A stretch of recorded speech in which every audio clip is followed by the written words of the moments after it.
En los últimos 130 años, hemos visto teléfonos de escritorio, teléfonos públicos, teléfonos móviles, teléfonos de disco.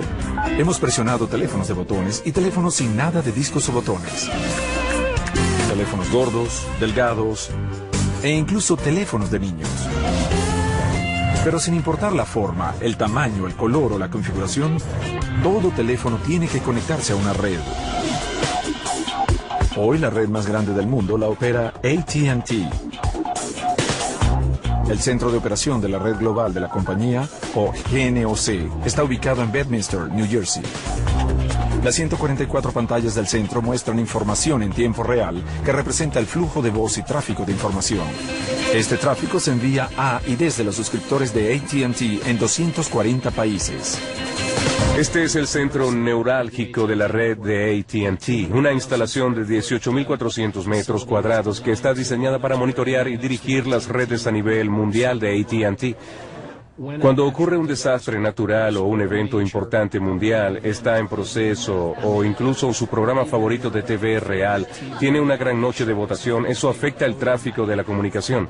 Y eso es lo que hacemos aquí en esta instalación. Observamos esos eventos, tomamos acciones cuando es necesario para asegurar que las comunicaciones de los clientes sean siempre satisfactorias y siempre se realicen. Los técnicos que dirigen la red pueden anticipar potenciales cuellos de botellas y volver a encaminar el tráfico de llamada a su alrededor. La información observada en el GNOC es recibida de más de 5.000 oficinas de conmutación de centrales que AT&T opera alrededor del mundo. Una oficina como esta es conocida como SF21, ubicada en el sur del Distrito del Mercado en San Francisco. Cada día, 10 millones de llamadas a y desde suscriptores de AT&T se conectan a través de los bancos de conmutadores conocidos como DMS. Todas nuestras llamadas se enrutan a través de un sistema multiplex digital, un conmutador DMS, y las llamadas entran en estos conmutadores y salen al mundo y prestan servicio a todos nuestros clientes. Cuando un cliente típico de AT&T que es servido por el SF21 hace una llamada, la transmisión sale de sus hogares o negocios por un par de alambres de cobre delgados a una línea troncal. La línea troncal entonces se alimenta a la oficina central.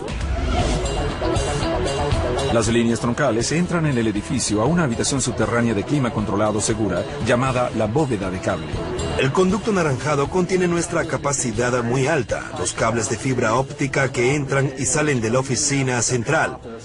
Pero la mayoría de nuestras llamadas que entran en la oficina central lo hacen en grandes cables de distribución de cobre. En este caso, este es un cable de cobre de 3.600 pares, muy parecido a aquellos usados en la época de Alexander Graham Bell.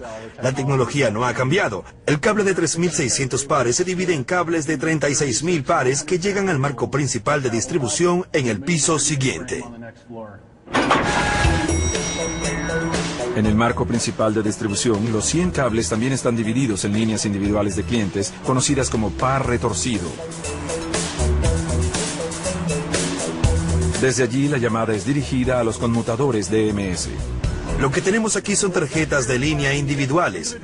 Cada una de estas representa una línea de un cliente de AT&T que se conecta desde el marco principal de distribución a la tarjeta de línea.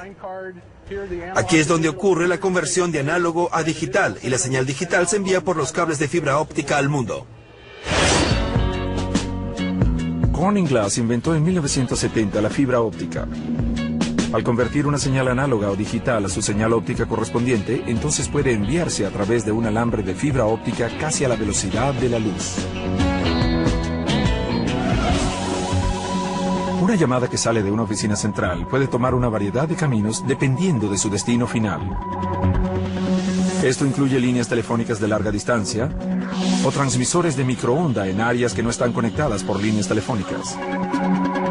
Si la llamada va al extranjero, puede salir por un satélite o enviada a través de cables submarinos. La forma en que una llamada sabe cómo ir a dónde va está codificado en el número de teléfono, el cual consiste de 3 partes: el código de área, el prefijo y el número del suscriptor. El código de área le dice al conmutador en cuál línea de larga distancia colocar la llamada. Los 3 dígitos del prefijo envían la llamada a la oficina de un individuo. Un conmutador de oficina central lee el número del suscriptor de 4 dígitos y entonces envía la llamada al hogar o negocio correspondiente. Hoy tomamos como algo lógico el discar directamente, pero los primeros teléfonos no tenían discos o teclas. Las llamadas tenían que ser orientadas manualmente por operadores humanos en centrales telefónicas. Tenían que decirle al operador con quién querían hablar. El operador tomaría la decisión de si sería una llamada local, lo manejaría localmente o si era una llamada de larga distancia. Esto pasaría por un conmutador de oficina central con un banco grande de cuadros de conexión manual y operadores que conectaban la línea.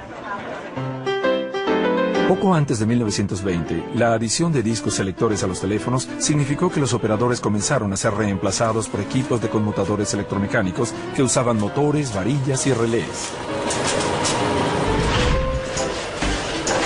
El Museo de Telecomunicaciones en Seattle, Washington, alberga 1.012 metros cuadrados de equipos de conmutadores electromecánicos clásicos. Gracias a un equipo de técnicos retirados de la compañía de teléfono, todos ellos todavía funcionan, incluido este conmutador electromecánico llamado paso a paso. Cada uno de estos conmutadores responderá a lo que disque en su disco del teléfono. Si disca un 9, sube al 9º nivel y se conecta. Así que es un conmutador mecánico que responde a su discado y luego busca un camino para que usted termine la llamada. Para 1999, todas las compañías de teléfono de Estados Unidos habían reemplazado sus conmutadores electromecánicos con versiones digitales. Para los primeros 100 años de telefonía, los teléfonos tenían que ser conectados físicamente a los conmutadores a través de kilómetros de cables.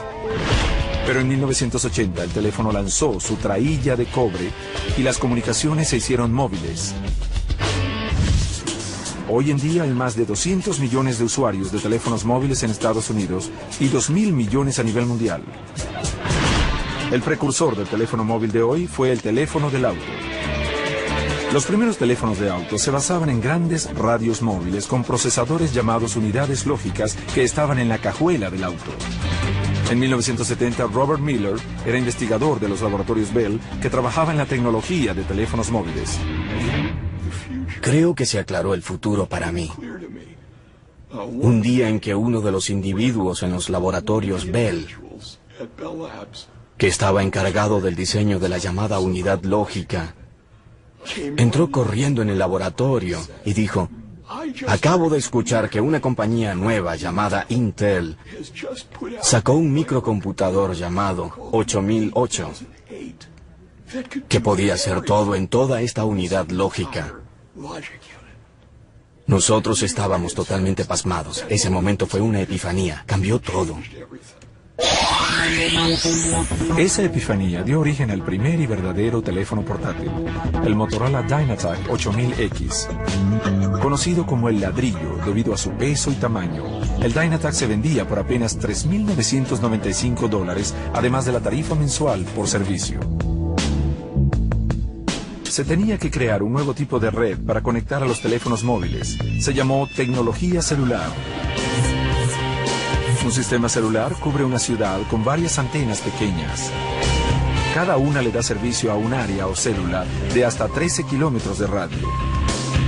Cuando un cliente inalámbrico se mueve de una célula a otra, las computadoras automáticamente se cambian para llamar a la próxima antena celular más cercana. Las torres de teléfonos celulares son una característica común de nuestro paisaje. Debido a la legislación de algunas zonas locales, los proveedores inalámbricos como Singular diseñan lo que se llaman sitios sigilosos.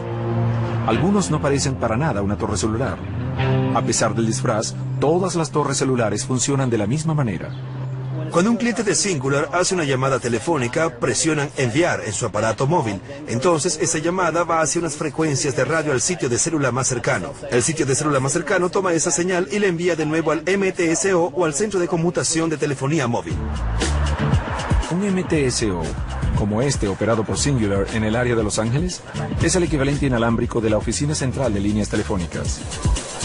Aquí las llamadas se procesan por bancos de conmutadores digitales, los cuales los envían a su destino final. Los teléfonos celulares de hoy son lisos y llenos de características, pero eso sin duda no era el caso cuando aparecieron por primera vez en el mercado en los años 80.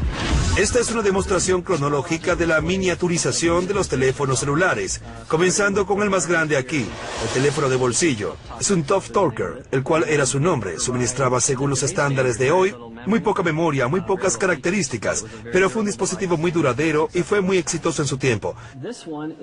Este fue el primer teléfono considerado con tapa abatible. Este es un DPS-500. Este teléfono tiene más memoria y un tablero de circuito adentro mucho más pequeño.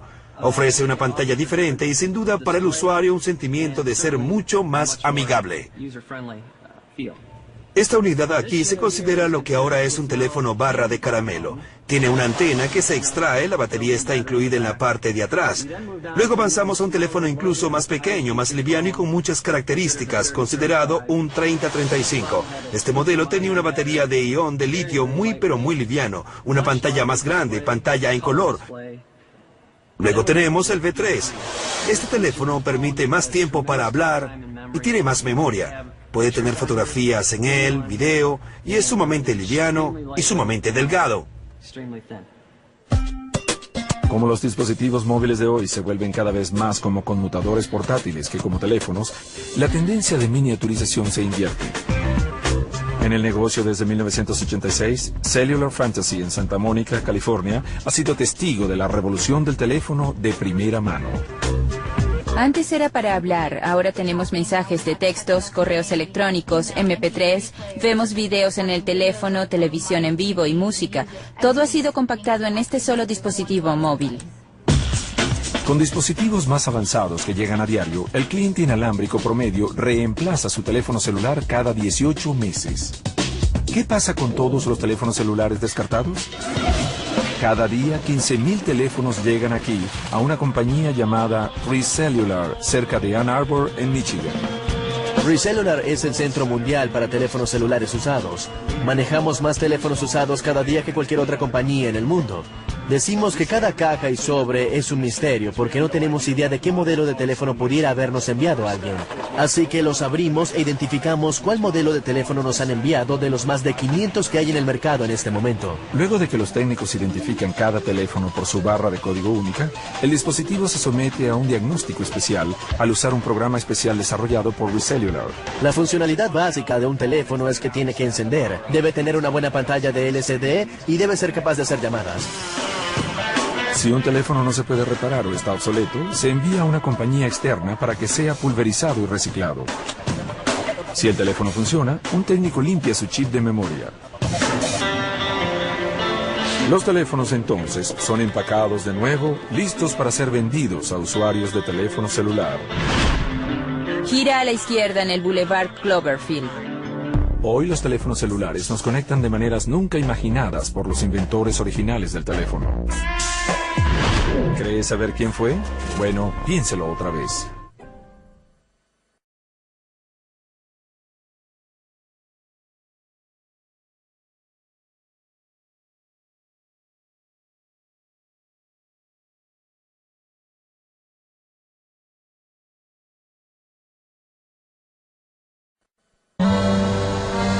El 11 de junio de 2002, el Congreso de Estados Unidos publicó una resolución para honrar al inventor del teléfono.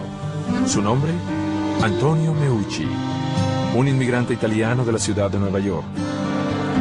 La mayoría de la gente conoce a Alexander Graham Bell como el inventor del teléfono, pero según informes, Meucci probó un dispositivo electromagnético de comunicación del habla que él llamó teletrófono en 1860, 26 años antes de que Bell fuera acreditado con la invención del teléfono.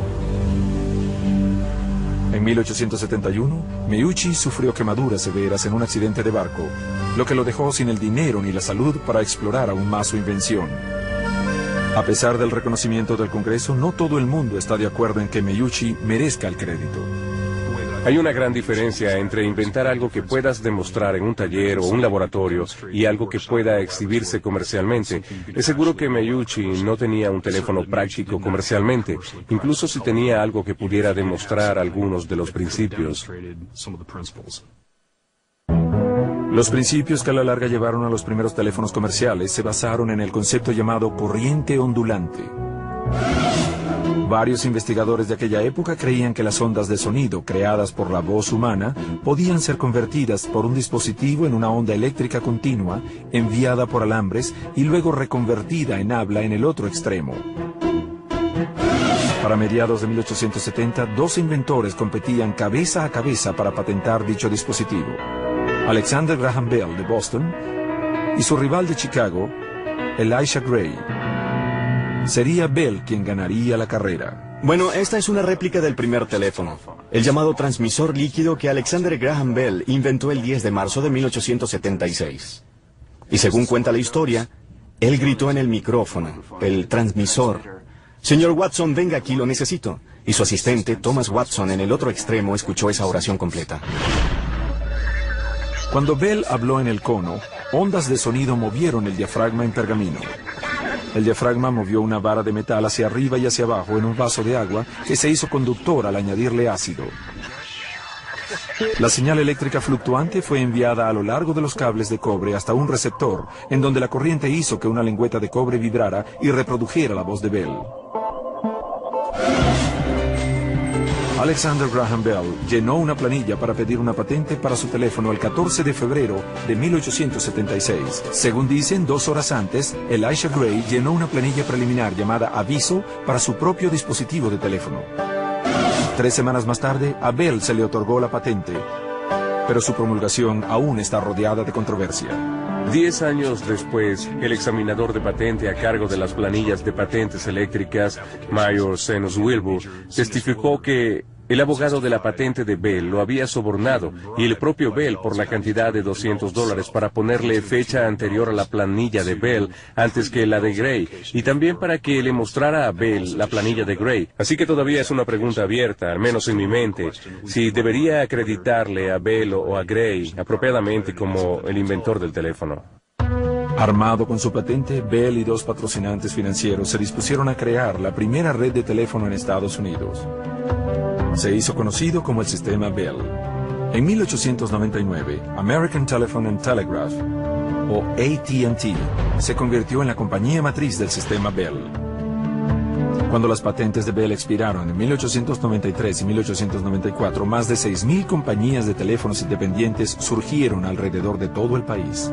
Cada uno dirigía su propio conjunto de líneas telefónicas, amenazando con bloquear el cielo en algunas ciudades.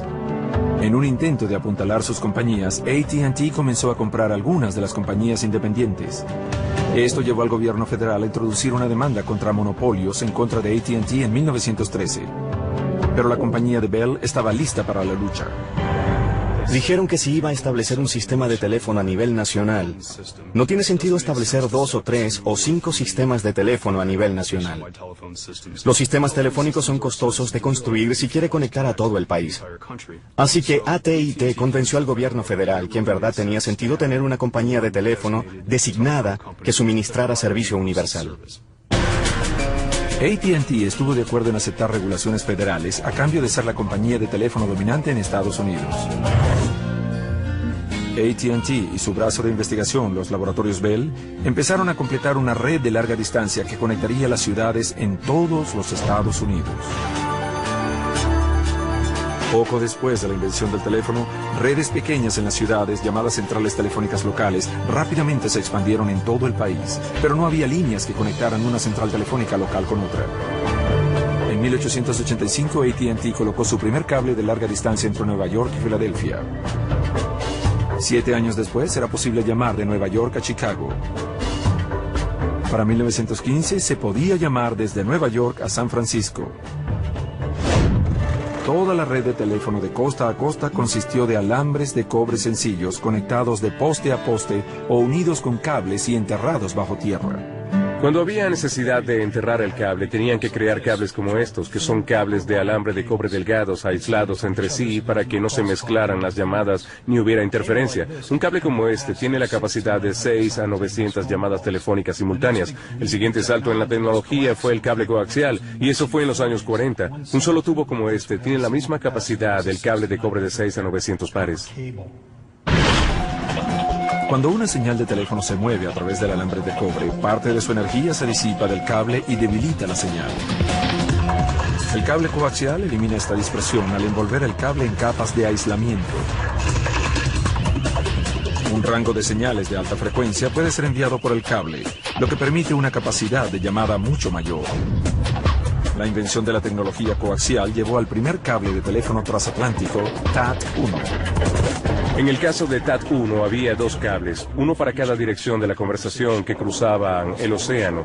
Tenía la capacidad de unas 36 conversaciones simultáneas. AT&T abrió TAT-1 para su funcionamiento en 1956. Hoy hay más de una docena de cables transatlánticos, incluidas las líneas de fibra óptica que pueden manejar millones de llamadas simultáneas. Una vez que la telefonía conquistó la tierra y el mar, la única forma de seguir adelante era por todo lo alto. El 11 de julio de 1962, Telstar de AT&T, el primer satélite de telecomunicaciones activo, fue lanzado en órbita. Telstar recibió señales emitidas desde la estación terrestre de AT&T en Andover, Maine. Las señales se amplificaron más de 10.000 veces por los procesadores de satélites y fueron emitidas de nuevo a una de las dos estaciones receptoras en Europa. Hoy, un sustituto del Telstar original que funciona totalmente está colgado en el vestíbulo de los laboratorios Bell en la sede de Nueva Jersey. La célula solar acababa de ser inventada en los laboratorios Bell. La superficie del satélite Telstar, de 87 centímetros de diámetro, está cubierta de 3.600 células solares, así que eso suministró la potencia. A medida que su red se expandía para circundar al mundo, AT&T se convirtió en la corporación más grande en la Tierra. Para 1974 empleaba a 1 millón de personas y controlaba 80% del mercado telefónico de Estados Unidos. Ese mismo año, reguladores de la Comisión Federal contra Monopolios una vez más buscaron disolver a AT&T. En 1982, la compañía acordó deshacerse del 75% de sus activos. Las 22 compañías de Bell Telephone que poseía totalmente AT&T fueron reorganizadas en 7 compañías totalmente independientes, conocidas como Baby Bells. La idea era que Baby Bells proveerían servicio telefónico local, mientras que AT&T competiría en el mercado de larga distancia. A medida que maduró la red de teléfonos de alambres de cobre instalados en postes a señales emitidas a través del espacio exterior, el instrumento del teléfono ha sufrido su propia evolución. Los primeros teléfonos disponibles comercialmente eran colocados en cabinas de madera. El teléfono que tengo aquí es un teléfono de batería común Western Electric. Y tan pronto como levanta el receptor, le hará una señal al operador. El operador telefónico sabrá que alguien trata de realizar una llamada y dirá su número por favor, y ella conectaría en circuito. A comienzos del siglo XX, teléfonos elegantes hechos de níquel causaban furor. Estos son los primeros teléfonos de mesa que se ofrecieron a los suscriptores. Luego de que hacías la llamada, hablabas con tu amigo, colocabas el receptor en el conmutador y así terminaba esa llamada. De allí obtuvimos el término. En los años 1920, los diseñadores de Bell Telephone unieron el auricular con la bocina en una sola unidad llamada el combinado telefónico. Este modelo incluía lo que se convertiría en el caballo de batalla del sistema Bell, el teléfono serie 500. El 500 debutó en 1949 y todavía se siguió fabricando hasta 1983. En la Feria Mundial de Seattle de 1962, AT&T exhibió una nueva tecnología del aeroespacial que volvería obsoleto el llamar por disco: el teléfono de botones. El teléfono de botones usó tonos especiales que no solo podía discar números, sino también trabajar con máquinas contestadoras y computadoras a través de la red de teléfono. Durante sus 130 años de evolución, el teléfono ha permitido la comunicación interpersonal a una extensión que apenas antes la pudieron haber soñado sus creadores. Pero quizás una de las contribuciones más grandes de los teléfonos ha sido su capacidad de ayudar a salvar vidas. ¿Departamento de Bomberos de Los Ángeles?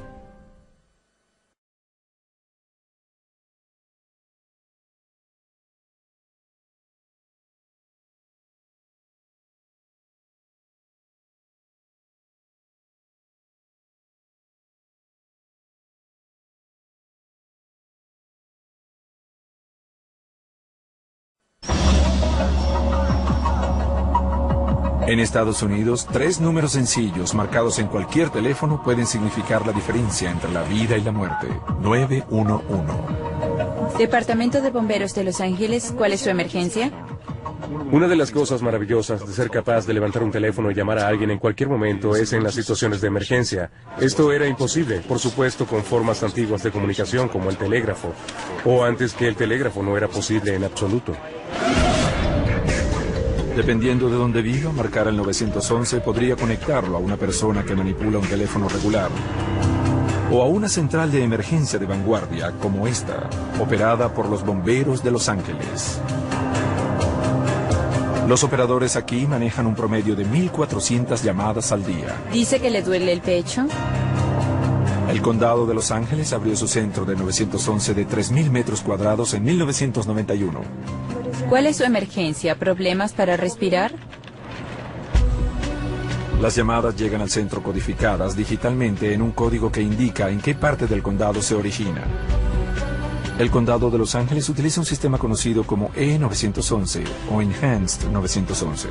E911 tiene acceso a la base de datos de una computadora que automáticamente le da al operador la dirección física de la persona que llama.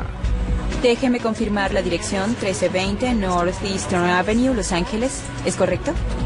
Con solo presionar una tecla, el que toma la llamada puede enviar la naturaleza de la emergencia y la dirección de quien llama a un despachador por radio cercano. La computadora del despachador por radio determina automáticamente la estación de bomberos más cercana a la emergencia. Motor 1, Escuadrón 3, dolor de pecho, 1320 Northeastern Avenue. Entonces la computadora enviará una señal digital a través de ondas aéreas y entonces serán recibidas en la estación de bomberos con toda la información del despachador verdadero, tan lejos como sea el lugar y según el tipo de emergencia a la que los envían.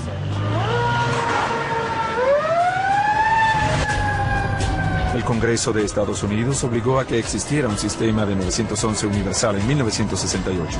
Se escogió el número porque concuerda con otros números de servicios como el 411 para información y el 611 para reparaciones. Hoy en día, aproximadamente 96% de Estados Unidos está cubierto por algún tipo de servicio del 911. En el año 2000, el sistema recibió aproximadamente 150 millones de llamadas y salvaron un sinnúmero de vidas.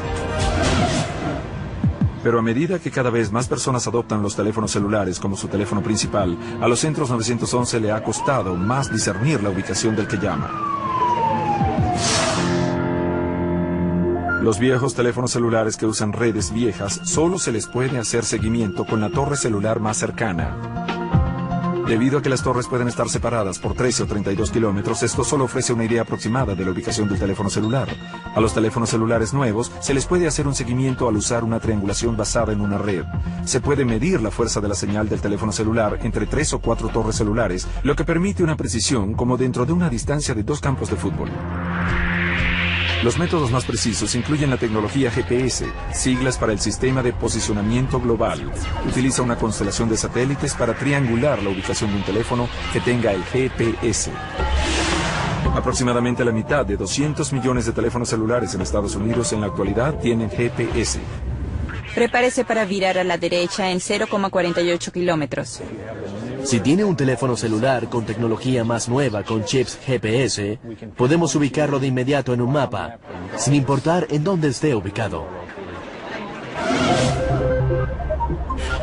En los laboratorios Lucent Bell, en Murray Hill, en New Jersey, los investigadores han desarrollado un servicio nuevo de seguimiento de teléfonos celulares llamado iLocator. El iLocator le permite al suscriptor determinar el lugar exacto de otro teléfono que tenga GPS. Mientras que el teléfono se mantenga encendido, iLocator puede ayudar a los padres a hacerle seguimiento de dónde están sus hijos en un momento dado o ayudar a los que dan primeros auxilios a ubicar a personas luego de un desastre. En los escenarios en donde la gente tiene sus teléfonos celulares, pero no puede hablar y está atrapada en edificios, los encargados de rescates pueden usar tecnologías que buscan la ubicación para saber dónde están estas personas. La próxima generación de tecnología basada en la ubicación le permitirá al usuario establecer lo que llamamos una cerca geográfica. Como se demuestra aquí en la tierra virtual de Microsoft, cuando un teléfono con GPS entra o sale de la cerca, la red de inmediato enviará un mensaje al teléfono celular del usuario. Digamos que soy el padre. Soy el padre y quiero crear una cerca geográfica. Digamos que cuando quiera que el hijo entre en la calle 34 en la avenida Park, me gustaría recibir un mensaje que dijera que llegó allá a salvo. Este icono representa un teléfono celular que se mueve hacia la cerca geográfica designada. En el momento en que el teléfono cruza la cerca, así que mi teléfono suena y esto básicamente muestra que recibí un mensaje de texto que dice que Rohan llegó a casa a salvo. a pesar de que los usuarios de teléfonos celulares deben dar permiso para que sus teléfonos puedan ser rastreados por el iLocator, el hecho de que sea posible hace surgir preocupación por la privacidad personal. Al entrar en una era nueva en la que se incrementa la vigilancia electrónica, algunas personas toman medidas adicionales para asegurarse de que nadie los esté escuchando.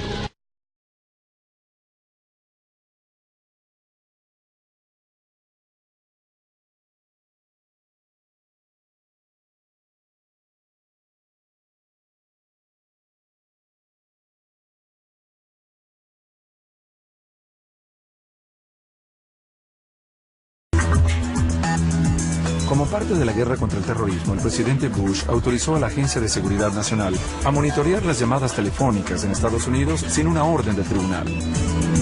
Cuando se reveló el programa secreto por el New York Times, suscitó preocupación sobre el derecho a la privacidad del estadounidense promedio. Pero la verdad es que no solo el brazo largo del gobierno escucha llamadas telefónicas. Que espías corporativos o investigadores privados escuchen furtiva e ilegalmente algunas llamadas es más sencillo de lo que parece. Rick Hoffman está en el negocio de medidas técnicas preventivas de seguridad. Sus siglas son TSCM. Él lucha en contra de las intervenciones ilegales.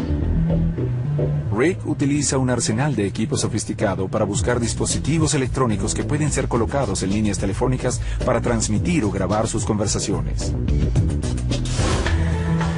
El lugar más vulnerable en cualquier residencia es la caja de teléfono exterior, en donde las líneas telefónicas entran a la casa. Tenemos la caja de red, interfase de teléfono aquí en la esquina. No hay cerraduras especiales, no hay herramientas para abrirlo, se abre.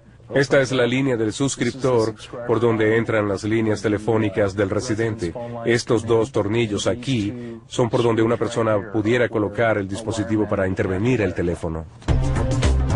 Si no se encuentran dispositivos aquí, Rick realizará un examen más profundo en la parte interior de la residencia. Un detector de empalmes no lineal recoge señales dadas por componentes que con frecuencia se encuentran en transmisores de voz. Incluso el propio instrumento telefónico podría esconder un transmisor. En lugar de desarmarlo, Rick usa rayos X para verlo por dentro. Este es un rayo X portátil de baterías, también conocido como el fluoroscopio. Al haber estado en el negocio de medidas preventivas por varios años, estoy familiarizado con cómo se verá la parte de adentro de un teléfono, así que puedo decir que sí hay algo que no pertenece allí. Y este teléfono no tiene nada.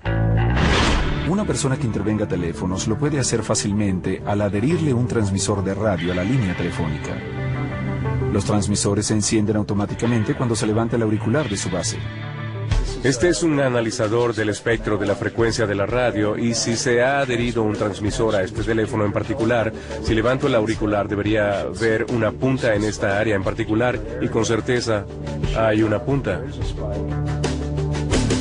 Esa punta fue causada por este adaptador modular que pareciera normal, que en realidad es un dispositivo del mercado negro que tiene un transmisor construido adentro. Rick lo coloca en la línea para demostrar cómo funciona el analizador del espectro de la frecuencia. Esta es solo para entretenimiento, no transmite audio. Es para que me ayude a entrenar a mis técnicos. Si fuera un transmisor verdadero, hubiera transmitido para ambos lados de la conversación telefónica a varias cuadras de distancia. Bajo las condiciones perfectas, quizá podría haber 2 kilómetros o más. Ya sea legal o ilegal, la intervención electrónica se ha practicado desde el nacimiento del teléfono. En los primeros días, lo que podía hacer quien intervenía el teléfono era empalmar físicamente la línea telefónica, escuchar y tomar notas. Más tarde se desarrolló la capacidad de grabar conversaciones telefónicas junto con la tecnología de grabación del día. Desde el grabador de hilo del período antes de la Segunda Guerra Mundial que captaba el sonido en un alambre de acero, hasta el grabador de cinta magnetofónica de finales de los años 40. La invención del transistor por parte de Laboratorios Bell en 1947 permitió la miniaturización de los transmisores y amplificadores que podían ser escondidos directamente dentro de los teléfonos. La introducción del microprocesador en los 70 añadió incluso dispositivos más pequeños al arsenal del interventor del teléfono. Ahora es posible esconder un transmisor en algo así de pequeño. En la actualidad, lo máximo en la privacidad telefónica se puede lograr al usar su teléfono celular. Las redes inalámbricas codificadas digitalmente de hoy en día son casi imposibles de escuchar, es decir, sin equipos especializados que cuesten $500,000 o más. En Estados Unidos es ilegal poseer tales equipos, como cualquier dispositivo de intervención. Incluso los dispositivos que encontramos de inmediato se entregan a las autoridades oficiales. Es un crimen federal poseer uno. Hasta hace poco, también era un crimen federal poseer uno de estos dispositivos para intervenir teléfonos en exhibición en el Museo de Historia de la Computación en Mountain View, California. A pesar de que su color es negro, se conoce como la caja azul.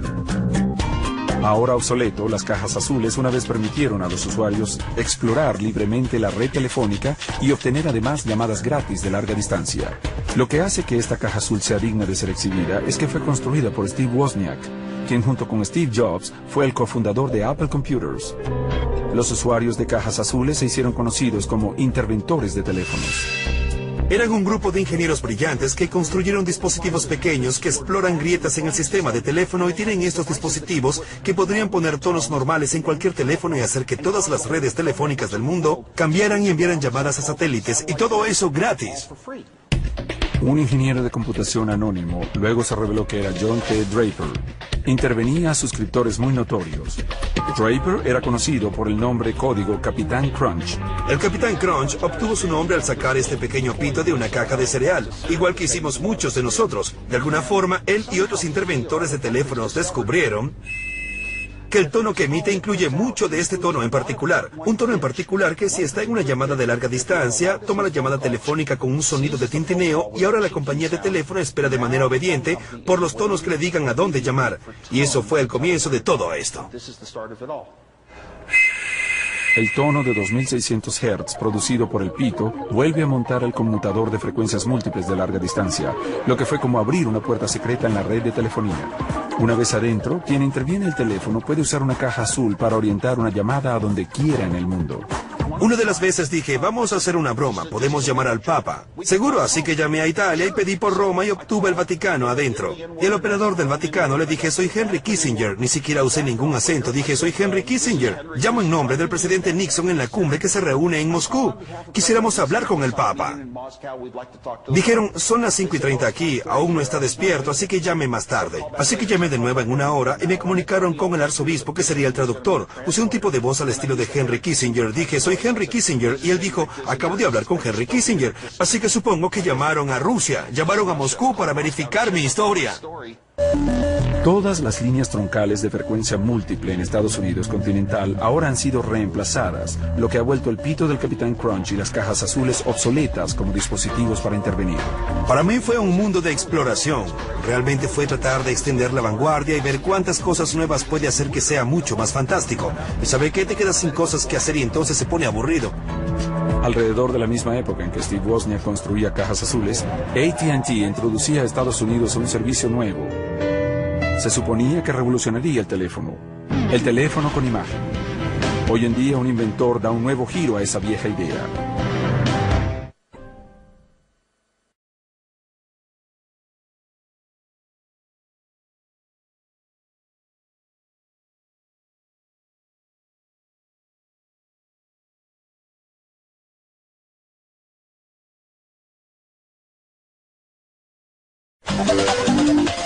Si un inventor se sale con la suya, así nos comunicaremos en el futuro. Hola, Brent. Hola, Jennifer. Conozcan a Sparky, un robot prototipo de videoteléfono ensamblado con tecnologías sencillas. Como se puede ver en esta demostración, Sparky usa cámaras bidireccionales y un control de radio que le permite a una persona estar en una ubicación mientras que se mueve e interactúa con gente en una ubicación separada. Brent, ¿recibiste mi correo?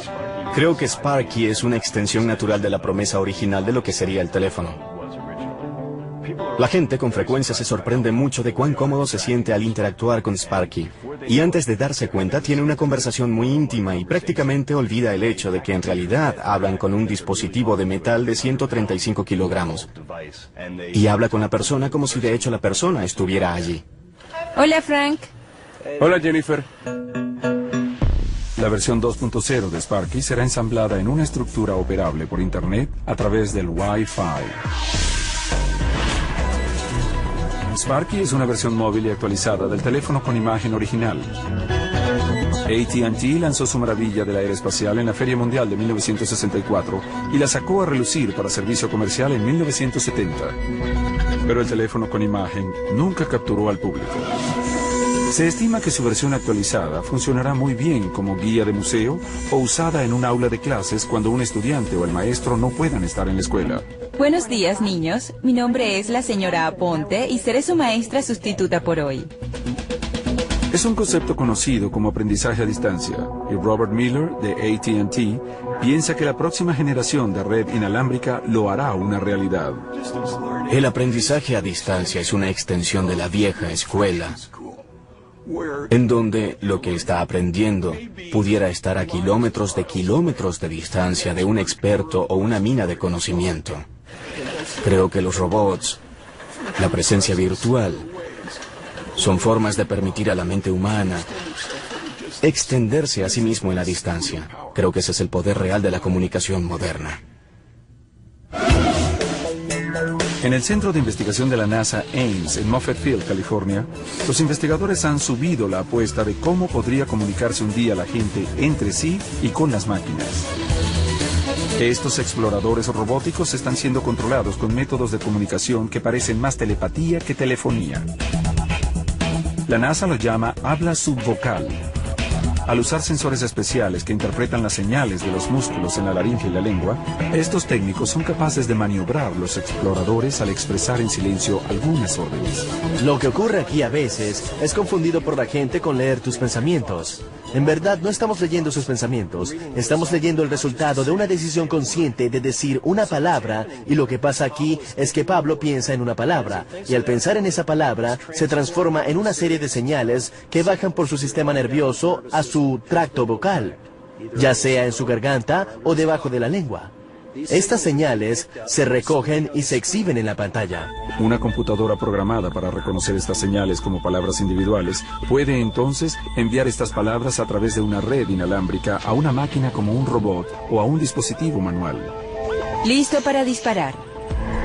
La NASA desarrolla una tecnología subvocal para ser usada por astronautas, bomberos, soldados en batalla y otros que trabajan en ambientes ruidosos en donde la comunicación hablada puede ser difícil. Personalmente estoy emocionado sobre la posibilidad de que podamos facilitar nuevas formas de que los humanos se comuniquen con su mundo.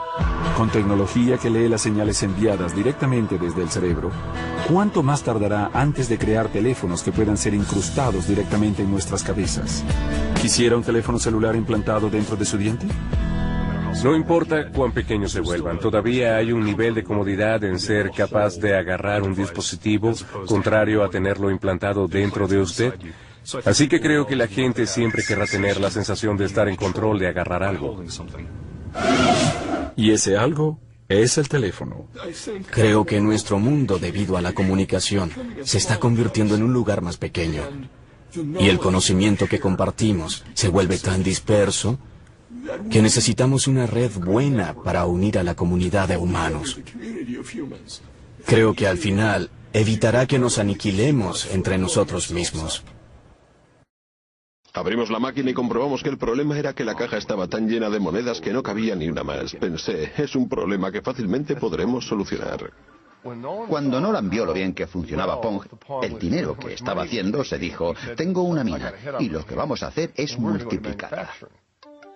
Atari había empezado su andadura. Bushnell alquiló el local más barato que pudo encontrar, una pista de patinaje en desuso, y allí mismo montaron la primera fábrica.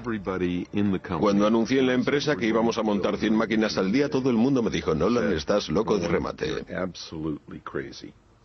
Como no teníamos ni idea, acudimos a la oficina de empleo y contratamos a gente de la calle. entre la que había personas en libertad condicional y mala gente. Resultó un poco alarmante porque era un trabajo de aficionados. Entre las 6 semanas y los 2 meses estábamos ya montando 100 máquinas al día. La noticia se extendió y empezaron a diluviar encargos pidiendo Pongs, 10.000 solo para los Estados Unidos. Cogió al país por sorpresa. Teníamos solo 24 años. Acabábamos, como quien dice, de salir de la universidad y ya teníamos el mundo en nuestras manos. De una inversión inicial de 500 euros, Atari consiguió el primer millón. Poco tiempo después, lograron otro éxito mayor con la versión doméstica de Pong. Tuve la impresión de que el mercado doméstico podría ser potencialmente enorme. Un buen día Al se me acercó y dijo, creo que podemos meter todo esto en un chip y conseguir que sea tan barato que llegue a todos los hogares del país. Le contesté, adelante con ello. Este es uno de los primeros chips de Pong. Siguiendo la lógica de las máquinas tragaperras y teniendo en cuenta que estos chips nos costaban solo 10 euros cada uno, podíamos fabricar un videojuego que podría venderse a 100 euros la unidad. Dar con alguien que vendiera el Pong doméstico representaba un reto mayor. No dimos con ninguna juguetería en todo el país dispuesta a comprárnoslos. Fue entonces cuando uno del equipo sugirió que deberíamos intentarlo con el departamento de deportes de los almacenes Sears. Sears nos encargó 150.000 unidades del Pong doméstico para las Navidades de 1975. Presentaba un diseño elegante con el fin de atraer tanto a los adultos como a los niños e incorporamos el logo de los telejuegos de Sears. Una vez más fue un éxito total para Atari. Sears puso en Pong todos sus recursos de marketing. En 1973 estaba ya a disposición del público lo último en aparatos caseros para videojuegos. Apareció un anuncio y se vendieron todas las existencias. Fue algo maravilloso. El éxito de Atari fue total. Lentos pero seguros, no dejamos de crear nuevos videojuegos. Bushnell volvió a centrarse en los salones recreativos. Estaba decidido a ir un paso por delante de sus competidores. Adoptamos la actitud clara de que íbamos a librar una guerra sin cuartel contra nuestros rivales. Por eso creábamos los juegos, los comercializábamos y los innovábamos. Que arranquen las máquinas. Para conseguir fabricar los mejores videojuegos necesitaba a los mejores ingenieros. Por eso hizo de Atari la empresa de juguetes más atractiva para trabajar del planeta. El recién contratado David Crane admiraba el extraño éxito con el que Bushnell dirigía la empresa. Genial era una palabra que Nolan repetía bastante a menudo. Si a él le parecía que algo era genial, intentaría hacerlo porque pensaba que a todos los demás les tenía que parecer lo mismo. Bushnell animaba a sus jóvenes y brillantes ingenieros a que innovaran constantemente. Mi actitud era que si uno cree de veras en algo, ha de intentar llevarlo a cabo como sea. El tesoro de Bushnell eran las ideas, y ninguna idea, por floja que pareciera, había que pasarla por alto. Todo el mundo debía presentar un par de ideas locas. Es lo que llamábamos abono. Se trataba de ideas que poco a poco íbamos cuajando. A veces las llevábamos a cabo. El flujo constante de tanta creatividad produjo una serie de videojuegos que tuvieron mucho éxito, logrando así que Atari ocupara el cenit del negocio de los videojuegos. Fue entonces cuando se les presentó un problema legal. Se decía que Bushnell pudo haber copiado de otra persona su primera idea.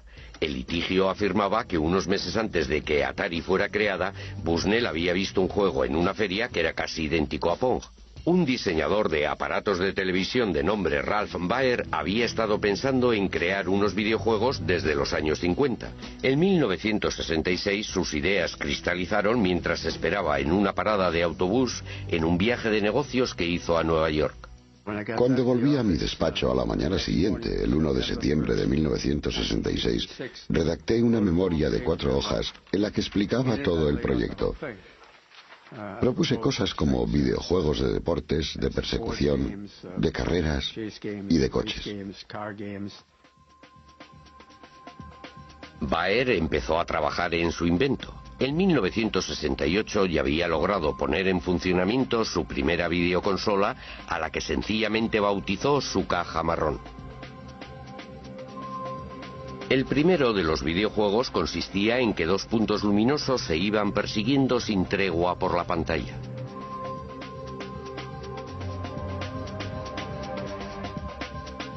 No tardó en aparecer un juego de ping-pong. Esto ocurría 4 años antes de que Bushnell y Alcor aparecieran con su Pong. Magnavox Television firmó un contrato con Baer y produjo una versión muy cuidada de la caja marrón. El Odyssey ofrecía 12 videojuegos diferentes.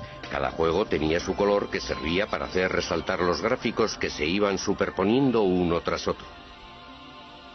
Además de los controladores, Baer también sacó el primer haz de luz para los videojuegos en los que había que disparar. Un invento que supuso todo un adelanto en su tiempo. El Odyssey fue lanzado al mercado en una feria en 1972 en Nueva York.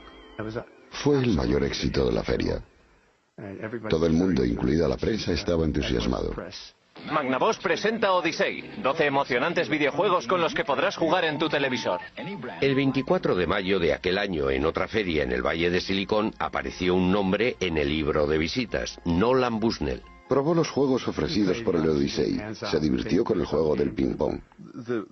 El hecho cierto es que vi el juego Odyssey y la verdad no me pareció un juego muy inteligente. Tanto si Bushnell se había inspirado en el Odyssey como si no, Ralph Baer ya había patentado sus diseños. Esta es la patente, y si uno se fija en la letra pequeña, se puede ver que fue presentada en enero de 1968. Consta de un televisor, y debajo tiene 2 controles manuales, uno a cada lado. Magnavox, basándose en las patentes de Baer, denunció a Atari. Nuestra postura siempre fue clara. Dijimos, solo llegaremos a un acuerdo si nos cuesta menos que aceptar un pleito. Después de 4 años de negociaciones, Bushnell y Baer se vieron las caras por primera vez en la escalinata del Tribunal Federal de Chicago en 1976. Antes de ir a juicio, Bushnell y su abogado estaban de acuerdo en pagar una retribución reconociendo las patentes de Baer. Al cabo de unos días acordaron en pagar una cantidad muy razonable. No cabe duda que le salió bien la jugada. Magnavox aceptó una conciliación por valor de 400.000 euros. Ralph Baer logró que se le hiciera justicia, pero no consiguió el reconocimiento internacional que Bushnell disfrutaba por aquella época. Le atribuyeron la paternidad de los videojuegos porque se pasaba el día delante de las cámaras mientras yo permanecía entre bastidores escuchando lo que me decían los abogados.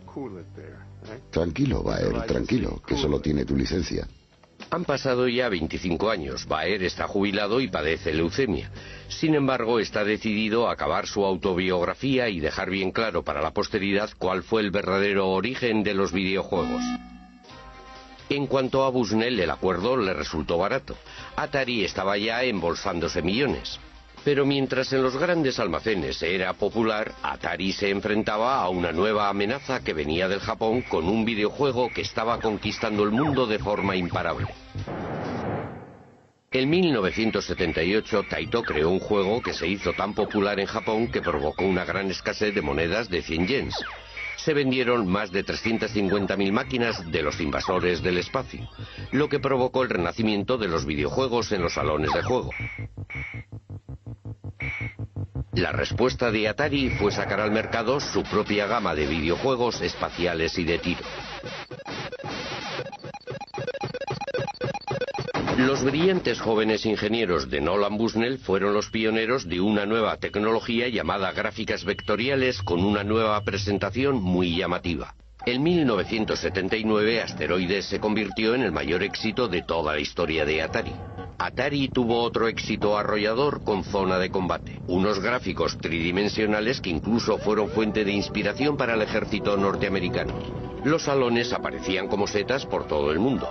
Tanto los adolescentes como los adultos acudían en su tiempo libre a esos lugares oscuros y llenos de humo. La reacción tanto de los padres como de los políticos fue inevitable.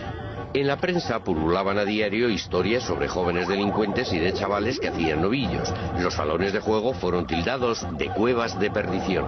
Fue entonces cuando Atari presentó una solución. En 1975, sus ingenieros empezaron a trabajar en una nueva idea. Un sistema en el que se podían llevar a casa en unos cartuchos los mismos videojuegos que los que disponían los salones recreativos.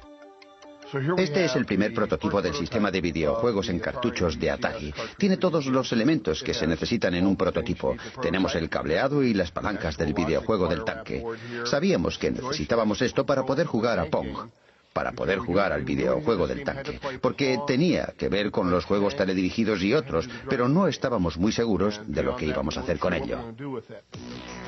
Adelante, Controller, es el capitán de una nave espacial. El VCS fue lanzado al mercado en 1977, montado en una caja elegante con interruptores bien diseñados y los primeros joysticks en una consola casera. ¡Vamos allá! Debido a que Atari era el número uno de los éxitos de las máquinas para las salas de juego, fue capaz de producir una serie completa de aparatos para aplicar a todos los VCS. En 1980 Atari se hizo con los derechos de los invasores espaciales. ¡Ya están aquí! ¡Los invasores espaciales de Atari! Ya puede usted jugar en su casa con el juego más popular de cuantos hay en los salones recreativos. Acción en el espacio dentro de su hogar. Aquellas navidades se vendieron millones de consolas VCS, de modo que los adolescentes pudieron jugar en casa con los invasores del espacio. Les presentamos un estupendo nuevo videojuego de Atari llamado Pac-Man. Los ingresos conseguidos por Atari la convirtieron en la empresa que más rápidamente había crecido en la historia de los Estados Unidos. Pero la meteórica carrera de dicha empresa atrajo la atención de Warner, que le hizo a Bushnell una oferta que no pudo rechazar. Adquirieron Atari por 28 millones de euros, un negocio que se había iniciado con un capital de tan solo 500 euros. Todo el mundo tiene un Atari, la número uno en los videojuegos. En aquellos tiempos era un montón de dinero. Era mucho más de lo que yo había soñado jamás. Pero representó el principio del fin de Atari. Bushnell, al cabo de muy poco tiempo, acabó rompiendo con los nuevos propietarios. Estábamos lanzando al mercado los VCS y comenté a los míos, bien, se acabó lo de los VCS. Y me dijeron, ¿qué? Añadí, bueno, no, pero va a ser así. Y se quedaron horrorizados. Los nuevos dueños de la Warner estaban insatisfechos de la dirección de la empresa. Eran neoyorquinos y no lo entendían. Pensaron que todo era muy raro y empezaron a desmontarla trozo a trozo, a desmontar toda la cultura corporativista que teníamos. Y al final lo que hicieron fue aniquilar la empresa. Fue la cosa más torpe que he visto en mi vida. Finalmente, tras una serie de decisiones importantes tomadas por los nuevos jefes, Bushnell tuvo que abandonar su cargo. Le indemnizaron y le pusieron de patitas en la calle. La industria había perdido a su visionario pionero, pero no se habían acabado los problemas de Atari. Bajo la nueva dirección, los diseñadores estrella de la talla de Davy Crane no eran ya valorados por el papel que habían jugado en el mayor éxito que había disfrutado la empresa. Nos hicieron un montón de promesas que jamás cumplieron. Nosotros teníamos unos ingenieros clave que elaboraban los cartuchos para los videojuegos, que ganaban entre 50 y 60.000 euros al año. En 3 o 4 meses producían el software para un cartucho que podía llegar a venderse por un valor de 100 millones de euros. Si nos hacían pensar que no valíamos más que los encargados de poner los tirafondos de las cajas, eso quería decir que no estábamos en la empresa adecuada. Davy Crane y otros 3 diseñadores importantes abandonaron Atari y crearon su propia empresa, Activision. Tras 2 años de pleitos con Atari, se hicieron con los derechos para poder diseñar y producir sus propios videojuegos. El propio Crane diseñó el videojuego más exitoso de todos los tiempos, Pitfall. Todos los juegos que desarrollamos nosotros fueron grandes éxitos. Cuando Pitfall salió al mercado fue el mayor de todos los éxitos, porque se vendieron muchos millones de unidades. Lo que en realidad estábamos desarrollando con Pitfall era el primer videojuego provisto de una consola. Activision volvió a encender la llama del espíritu creativo de la primera época de Atari, pero al mismo tiempo, sin quererlo, provocó un desastre. Fueron muchos los que se cegaron con el éxito de nuestro trabajo y desgraciadamente invadieron el mercado con productos que nadie quería comprar. Atari contribuyó a la pérdida de confianza en los videojuegos por parte del público, ya que había productos como el E.T. de muy baja calidad. Un videojuego de E.T., ¡guau! Muy pronto con ustedes. Millones de copias de E.T. acabaron en la basura. Deje que E.T. entre en su casa. El mercado de los juegos de ordenador se desmoronó y en 1983 la Warner anunció unas pérdidas de más de 250.000 euros, cayendo sus acciones en picado. Lamento haber vendido mi empresa a la Warner. Es la cosa más estúpida que he hecho en mi vida. En 1984 la Warner se deshizo de Atari y con ello fue declarada la muerte de los videojuegos norteamericanos. Pero en otros lugares, una nueva raza de diseñadores de tan solo 12 años que trabajaba en sus habitaciones estaba resucitando la industria que acabaría convirtiéndolos en adolescentes millonarios. A principios de los 80, unos adolescentes británicos montaron una revolución en sus cuartos, en las aulas y en los patios de los colegios. Eran los alumnos más raros de la escuela. Unos genios de la ciencia que eran buenísimos en matemáticas pero con pocos amigos, y que sin embargo se iban a convertir en millonarios. Sí, empezó como afición y se convirtió en una obsesión, y luego en una carrera. Los gemelos Philip y Andrew Oliver eran unos típicos adolescentes británicos. Sus padres no permitían que hubiera una videoconsola en casa. Sin embargo, pensaban que un ordenador sí que era algo educativo. Muy oportunamente apareció en el mercado toda una serie de ordenadores personales baratos como el Spectrum ZX y el Commodore 64. Miles de progenitores británicos los adquirieron para sus hijos con la idea de que les ayudasen a hacer los deberes, pero los chicos tenían otras ideas. Sin que nadie les echara una mano, descubrieron que eran capaces de crear sus propios videojuegos como los que había en las salas de juego e incluso mejores. Nos fijamos en las salas recreativas. El problema en dichos sitios era que los chicos tenían que meter monedas cada pocos minutos para divertirse, mientras que con los videojuegos podían pasarse jugando toda la tarde. Los gemelos Oliver fueron autodidactas y partiendo de cero aprendieron a programar videojuegos. En 1982, con tan solo 13 años, presentaron su primer videojuego a una revista especializada que publicó su trabajo. El trabajo había sido bautizado Roadrunner. Fue estupendo acudir a la escuela y decir a nuestros colegas, mirad, es nuestro trabajo. Fue estupendo poder jugar con los demás muchachos. Eran unos bloques pintados con un solo color. Corrían por la pantalla y el camión se movía por la pantalla. Solíamos retarnos, a ver cuánto puedes aguantar. El camino se iba estrechando más y más, y con muchas más curvas, y todo ello al azar. Finalmente te sacaba del juego. La revista les pagó 75 euros, una bonita suma de dinero de bolsillo para unos adolescentes de 13 años. Luego se presentó la oportunidad de aparecer en la televisión. Se presentaron a un concurso televisivo en el que competían chicos de su edad. Elaboramos un videojuego, lo enviamos y ganamos el primer premio. Salimos en la tele, fue estupendo. Más tarde nos comentaron que habíamos sido los únicos que habíamos enviado un proyecto. En realidad no querían que preparáramos un videojuego, solo querían un diseño sobre papel. Habíamos creado un videojuego. Les llovieron ofertas para comprar sus juegos y la afición de los gemelos se convirtió en una pequeña industria. Preparamos toda una serie de juegos. Esos fueron los primeros. Este es el asesino P y la cueva P. Hubo muchas noches que las pasamos trabajando y al día siguiente íbamos a la escuela como si nada. Teníamos que interrumpir el proyecto que estábamos elaborando con todas las flechas y peñascos. Íbamos a rematarlo y... Teníamos que irnos a la cama y nos despertábamos con nuevas ideas para el juego. No hacíamos más que trabajar. Sospechábamos que llevábamos mucho tiempo trabajando cuando los pajarillos empezaban a piar en la ventana y comenzaba a amanecer. Y oíamos al lechero. Sí. Las revistas distribuyeron sus juegos por todo el país, pero los gemelos consiguieron muy poco dinero. Cuando cumplieron los 18 años, los padres pensaron que había llegado la hora de que fueran a la universidad y de que consiguieran un trabajo serio. Pero uno de sus profesores persuadió a los padres para que les concedieran un año con el fin de que su afición se transformara en negocio. Unas semanas más tarde todo cambió cuando conocieron a los hermanos Darling. Richard y David también habían estado creando sus propios juegos desde los 11 y los 12 años, pero estaban insatisfechos con las cantidades que las empresas estaban ofertando a los jóvenes diseñadores. Por esa razón empezaron a vender sus juegos por correo, creando su propia empresa en una habitación de la casa.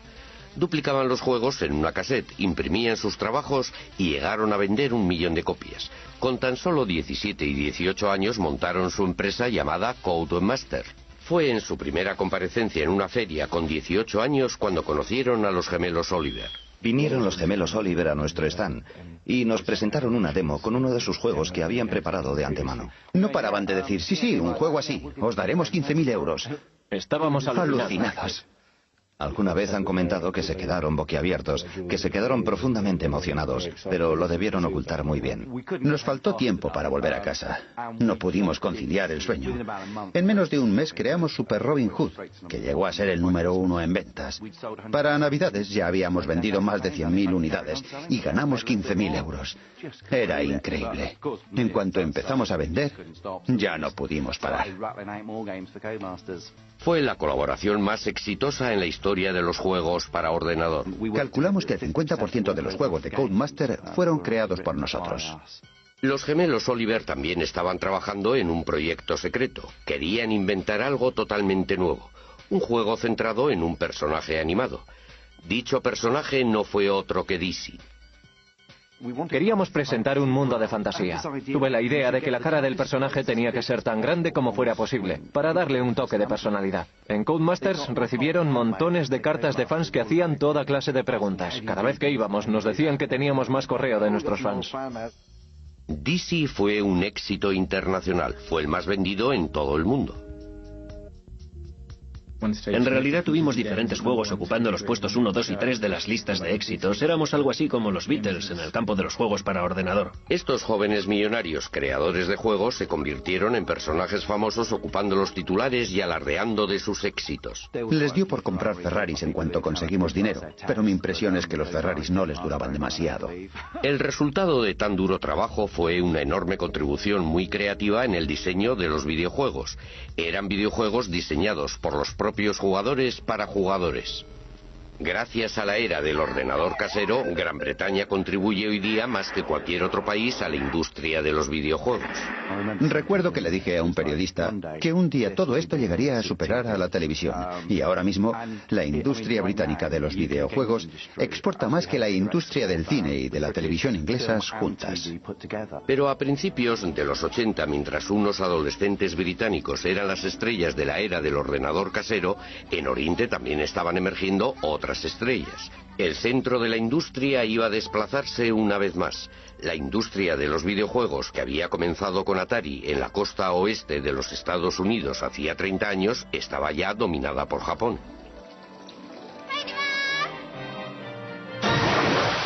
Los videojuegos casi se han convertido en algo sinónimo con Japón.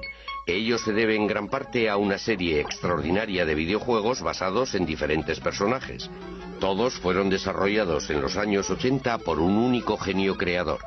Desde Walt Disney ningún hombre había tenido capacidad de llegar a las mentes y tocar los corazones de los niños de todo el mundo como Shigeru Miyamoto. Hubo un momento en el que caí en la cuenta de que los videojuegos podrían ayudar a la gente a expresar sus emociones. Desde entonces, los recuerdos de mi niñez han quedado reflejados en los videojuegos que he creado. Miyamoto creció en Sonebe, una pequeña ciudad provinciana cerca de Kioto. De niño, en el seno de una familia tradicional, transformó todo cuanto le rodeaba en un mundo de fantasía que empezó a explorar. Estaba siempre como absorto. Se pasaba mucho tiempo dando rienda suelta a sus sueños. De adulto, a la hora de trabajar, se basaba en la manera de jugar que había tenido de niño. Le recuerdo describiéndonos un paseo a través de un bosque que había cerca de su casa, y que en su imaginación era algo extraordinario.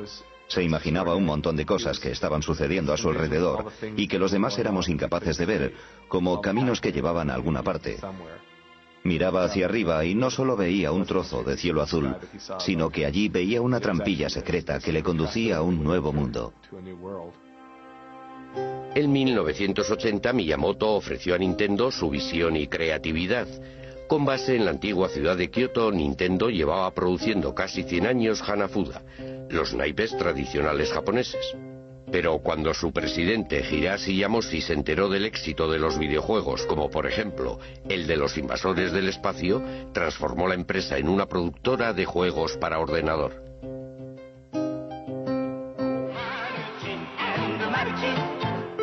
A sus 20 y pocos años, Miyamoto no mostraba ningún interés en los videojuegos, pero su padre quería que tuviera un trabajo respetable. Miyamoto era un artista imaginativo, creativo, inventivo. El último lugar en el que esperaba ir a parar era una gran empresa. Odiaba los ordenadores, no tenía fe en cosas intangibles como por ejemplo la electricidad. El siguiente golpe de suerte fue un aviso de crisis proveniente de Norteamérica. Nintendo había establecido un pequeño cuartel general en Seattle. La época de los salones recreativos estaba en su punto álgido, con Atari a la cabeza, y Nintendo quería un trozo del pastel. La rama norteamericana de Nintendo había encargado 2000 unidades de un juego muy exitoso en Japón llamado Raiders Cop, pero en Norteamérica fue un desastre. Le solicitaron a la oficina principal en Kioto que creara algo que lo reemplazara. Como no disponían de un diseñador, tomaron la decisión de dar al empleado más novato su gran oportunidad. Miyamoto se quedó totalmente desconcertado y agobiado ante tal idea. Empezó a investigar. Acudió a los salones recreativos para poder ver y observar a los adolescentes que se divertían con aquellos videojuegos e intentó entender de qué se trataba. Empezó a forjar su idea y a considerarlos como si fueran películas. ¿Por qué no iban a poder contar una historia? Miyamoto creó una historia sencilla y unos personajes llenos de color en el juego que acababa de inventar. Permítame que le muestre el primer boceto que preparé para Donkey Kong. El gorila se escapa de la jaula, atrapa a la chica y se fuga con ella. Un hombre con un martillo en la mano le persigue esquivando todos esos barriles. Al final aparece un agujero en el suelo. El gorila cae dentro de él y se mata. Con el fin de dar vida a sus personajes, Miyamoto tuvo que trabajar con las limitaciones que le imponía la tecnología de la época. De repente surgió un problema. ¿Qué pelo tenía el personaje? El asunto es que él se estaba cayendo. En un videojuego, el pelo presentaba una dificultad que los diseñadores de la época no podían resolver. Es decir, por la inercia de la caída, el pelo tenía que aparecer con las puntas hacia arriba. Miyamoto resolvió el problema poniéndole una pequeña gorra. Dándole un toque final, Miyamoto compuso la música para el videojuego que fue enviado a Seattle. Quedaba por ver si Donkey Kong iba a tener más éxito que el fracaso que había supuesto Raiders Cop, al que debía sustituir.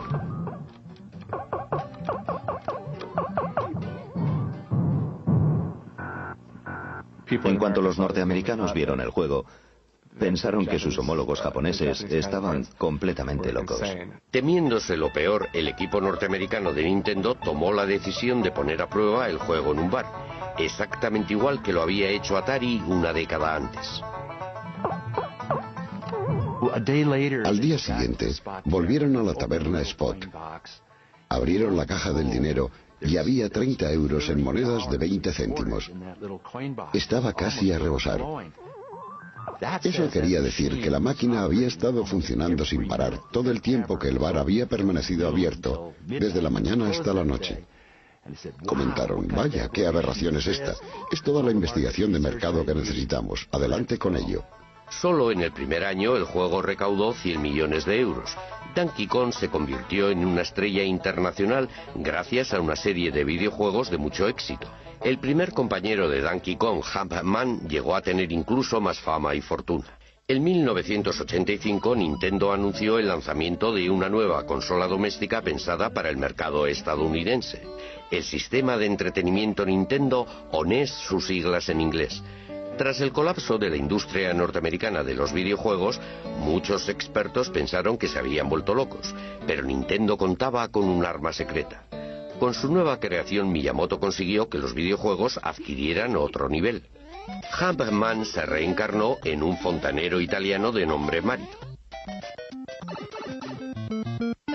Mario se convirtió en una atracción universal. Mario es capaz de hacer unos ejercicios físicos extraordinarios, como dar grandes saltos, pero no es un superhéroe. Se hunde en el agua y se hace daño si cae de las alturas.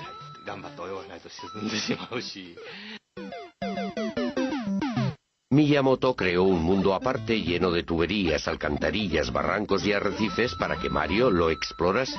Además, inventó un ejército de monstruos animados para que Mario se enfrentara a ellos. En las pruebas de la primera versión, Mario era enorme. Luego creé al pequeño Mario. El juego cobró más interés con los dos hermanos. Más tarde me pregunté qué comida mágica podría transformar al pequeño Mario en el Mario grande. Fue cuando creé esa enorme seta roja. Estaba creando ese universo maravilloso que él mismo estaba contemplando a través de un espejo. Enseguida aparecieron otras series y Mario se convirtió en una superestrella internacional. En una encuesta realizada en 1987, Mario fue reconocido por más niños norteamericanos que el propio Mickey Mouse. Fue entonces cuando Miyamoto desveló su obra maestra.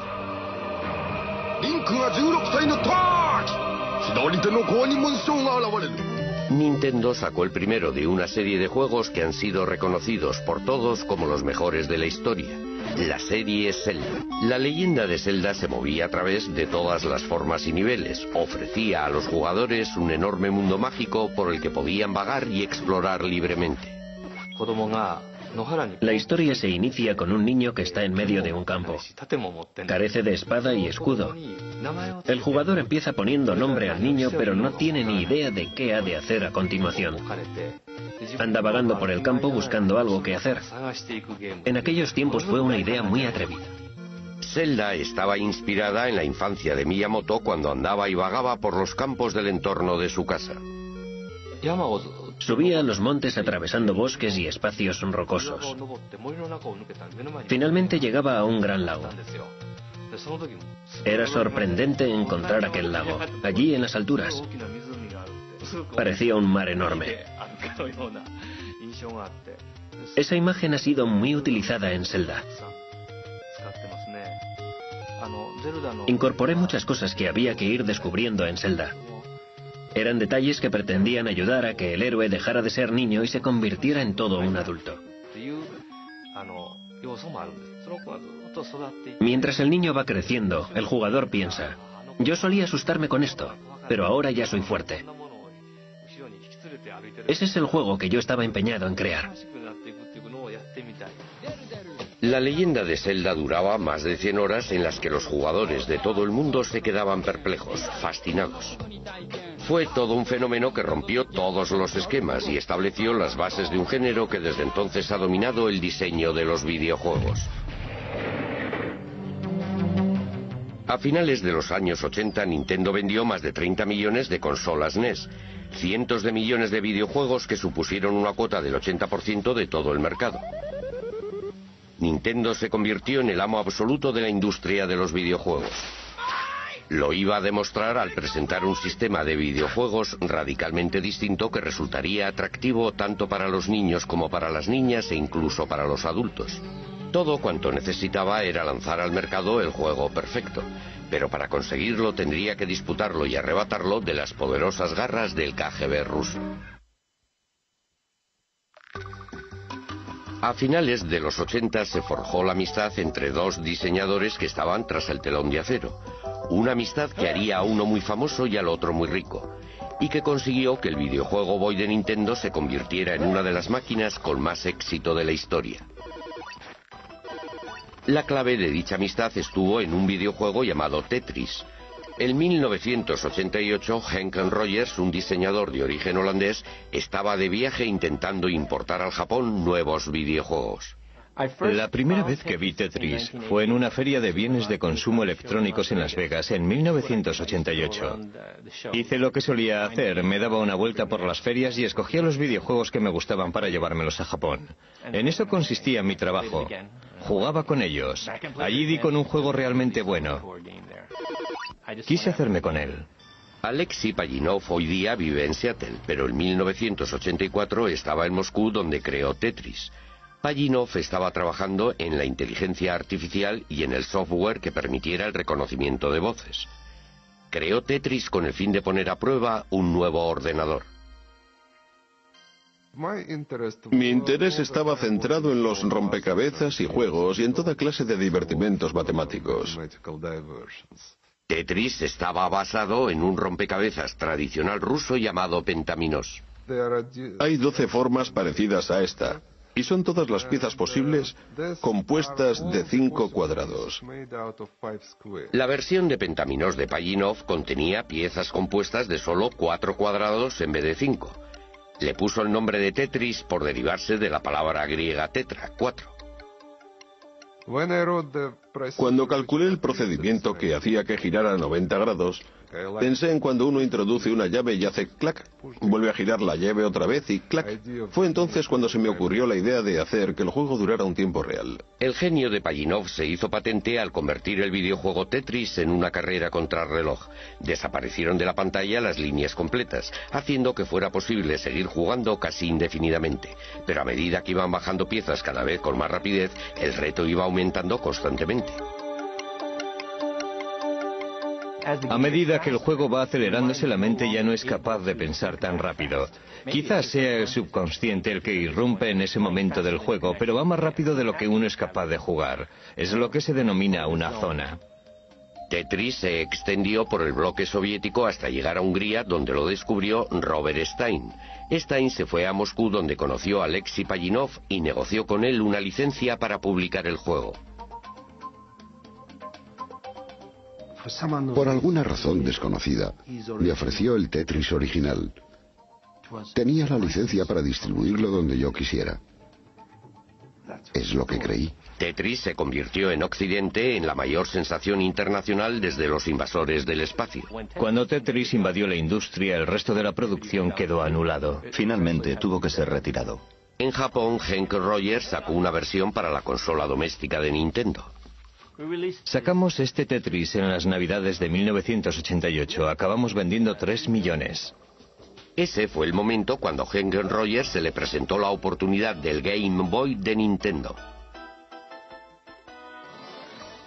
Dije, ¿sabéis? Tengo el videojuego perfecto para el Game Boy.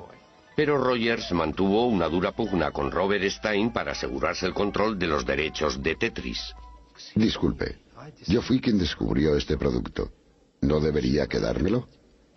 Cogí el siguiente avión. Sin caer en la cuenta de ello, Rogers y Stein volaron hacia Moscú el mismo día. Permanecieron en el mismo hotel, pero sin llegarse a ver en ningún momento. No funciona la televisión, no funciona la radio. En aquella época todo el mundo pensaba que nada iba bien tras el telón de acero. Era algo que realmente daba miedo. Rogers acudió a Moscú sin saber nada acerca de la Unión Soviética y sin hablar ruso. Sabía que tenía que buscar una organización llamada el Org y eso era todo. Para sorpresa suya no tuvo ningún problema a la hora de contratar a un intérprete que hablaba perfecto inglés. Te llamas Alan no sé qué. Todos pertenecen al KGB. No hay modo de conseguir un intérprete que se preste a ayudarte a hacer negocios. ¿Es este el edificio? Sí, este es el edificio. Todas las reuniones han de recibir el visto bueno del KGB, y yo me presenté allí como caído del cielo. Al final el señor Belikov bajó y le expliqué que yo era uno de los que distribuía Tetris en Japón. Me dijo, ¿de qué máquina se trata? Le contesté que era para Nintendo.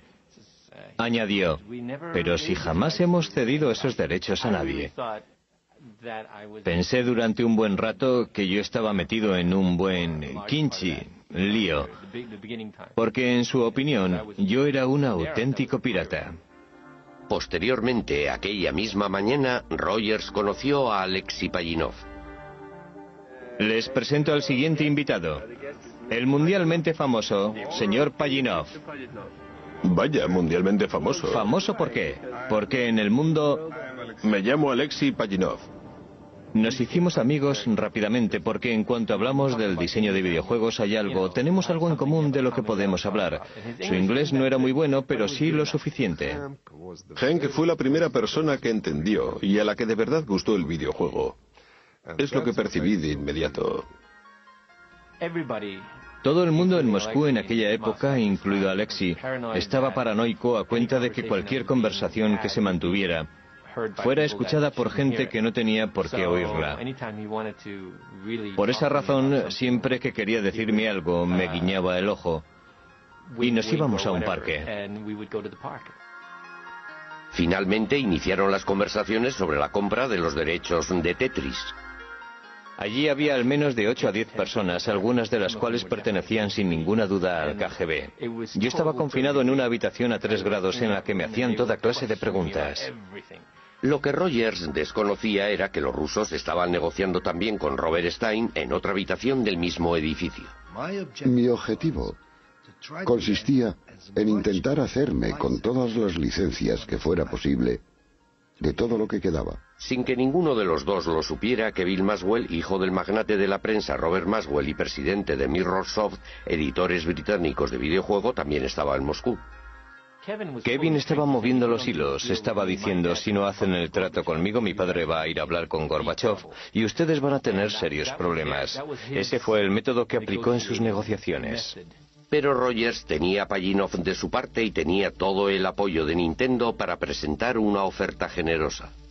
Tras 4 días de negociaciones, al final dijeron que sí. Pajitnov y Rogers lo celebraron en el único restaurante nipón que había en Moscú. El acuerdo le convirtió a Rogers en multimillonario.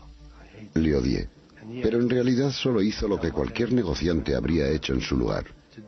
Hoy he perdido Dios sabe cuántos millones de euros y no me siento muy feliz que digamos. Nintendo resultó el gran ganador. Además de Tetris y el paquete de videojuegos, se vendieron en todo el mundo 32 millones de consolas Game Boy, casi la mitad de ellas para adultos. Pajitnov se hizo mundialmente famoso y emigró a los Estados Unidos. Como era ciudadano soviético, no ganó nada a cuenta de los videojuegos hasta que expiraron los contratos en 1996, 12 años después de haberlos inventado. En la actualidad, él y Henk Rogers trabajan juntos y venden Tetris para una nueva generación de hardware. Con Tetris, la industria de los videojuegos se hizo adulta y convirtió a Nintendo, durante cierto tiempo al menos, en la empresa de ocio más poderosa del planeta. Partiendo de unos orígenes muy humildes, la cultura de los videojuegos evolucionó a unos pasos gigantescos gracias a la intuición y creatividad de sus grandes pioneros.